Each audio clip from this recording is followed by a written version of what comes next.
In front of me is Nothing Phone for April, and today I would like to show you how you can check a password in Google Password Manager.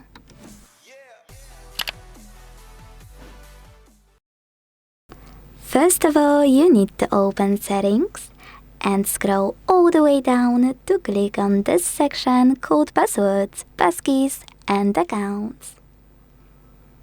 Now tap on Open under Google and select Google Password Manager. Finally, tap on a password you wanna check and enter your login method.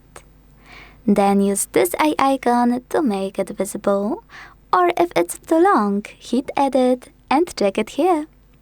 Thanks so much for watching. If you enjoyed this video, leave a like, comment and subscribe. Bye!